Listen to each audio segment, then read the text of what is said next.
Hey guys, this is going to primarily be an informational video. I hate where I have my camera mounted. I wish I had it a little bit lower. Maybe, I don't know.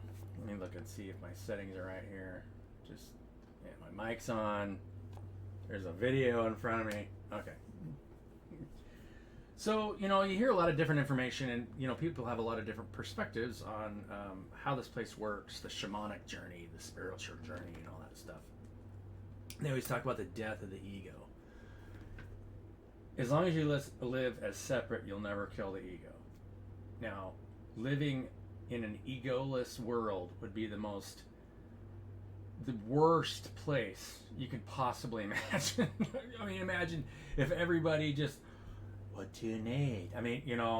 So all of you watching this channel, please be yourself, right? Don't try to, conceptualize the death of the ego, right? We don't want that. That's why we created the firmament. That's at the beginning of the Bible, right? From the void, as soon as you create the firmament, then you have a difference in potential. And the only thing that allows us to experience one another is the difference in potential. We want that, right? We want the ego. We don't want the ego to die. So any of you think, okay. So before I go any farther, I kind of want to explain how the body works and how everything works, so you guys understand that part. And it's why the Bible and a lot of other old spiritual teachings refer to Father God and Mother God, right? Mother God is the second part. Why is it the second part? You have to have a creative event before you have a receptive event. You can't have the receptive before you have the creation, because without creation you have nothing, right? You have to create the firmament, the line in the sand, to create the potential between the two. Now, Jesus became the most amazing healer that we have in recorded history because, now you can argue whether or not that character actually exists or not, but I know that he did just because I know how things work. Because once you become a perfect listener and you're no longer consuming anything, then you can create from infinite potential at will. Boom. You become infinite creative potential because now you're sitting at the center that has access to all that's been created because you're mastered the feminine portion, and now you can create something new, right? The last thing we want is for one guy to do that now so that everybody's right, then become the brightest light in the room, and then now you're trying to ground out all that negative energy of people trying to compare themselves to you and all that stuff. It's like blah, right? No. So optimally, you want to create a system where you can work together and treat each other the same, right? Don't put monetary differences between one another. Honor each individual's creative potential, their blueprint, right? And we all have, every single one of us has infinite creative potential. But that doesn't change the fact that the point I was trying to make was that there's a black hole at the center of every star, and the light that you see is everything that's collapsing towards that black hole. You are a field of stars, and we want to treat each other as a field of stars, regardless of how someone's acting or not acting, right?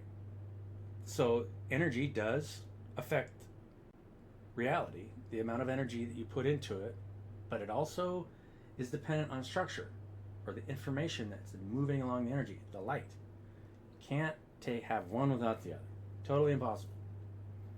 So when we talk about law of attraction, you're actually talking about the first thing that enables you to attract is your ability to create. And so once you get to a place where you can create what it is that you love to create, then you'll naturally attract everything you'll ever need. Right? And I fought with this myself, and thought about this. It's taken a long time to kind of realize a lot of these things, right? I mean, the last thing I want to do is just become a tarot card reader on the YouTube channel, and that's what I do for the rest of my life. I want to create new things, right, with you guys. input ideas with other people and then have us build something together, and it will be more magnificent as long as we're not creating hierarchies and food chains and all that bullshit. Then it'll be more amazing than anything we've ever created before, at least in recorded history. Right? It's hard to describe. And then that cycle can continue forever. Always creating something new, letting go of the past, staying present, creating your emotional state from the present, regardless of whatever's happening around you. Right? But from the center of the black hole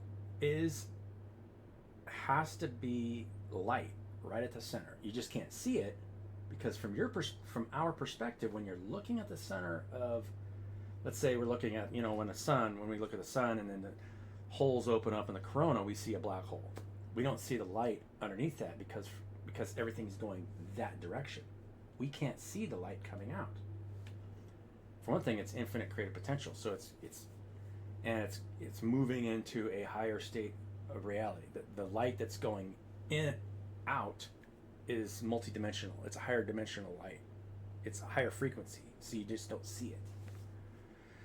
You can measure it, right? When we take pictures like X-ray pictures, you start to see some of the filaments coming straight out of the top and the bottom of the star. It's the toroidal field, the blast down at the top. Hope this makes sense for you guys. But the first event is a creative event, and so all of us, and so we want to be uniquely creative. Every single one of you guys are. What would we have if we didn't have some of the most beautiful music in the world that individuals used to, create, and then they end up attracting everything that they could ever want because they're creating from their heart space. Yeah. And we're not getting rid of the ego, whether we like it or not. You can't do it. I'm gonna pull one card. Now we're just gonna cut the deck.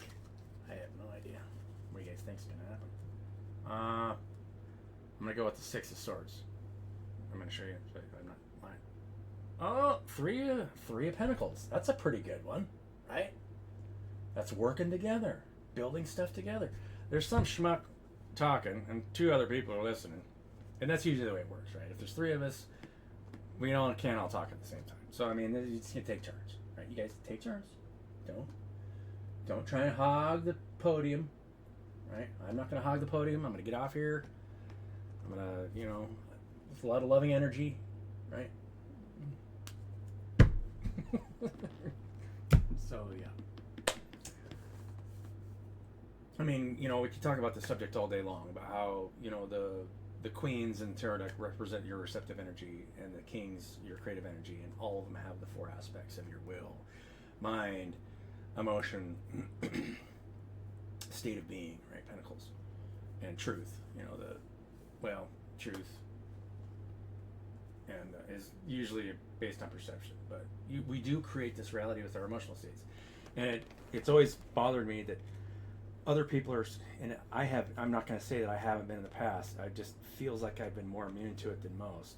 Other people's negative emotional states, because I've always understood that the only reason you ever put yourself in a negative emotional state is usually because you have some kind of negative opinion about yourself that you get projected on other people.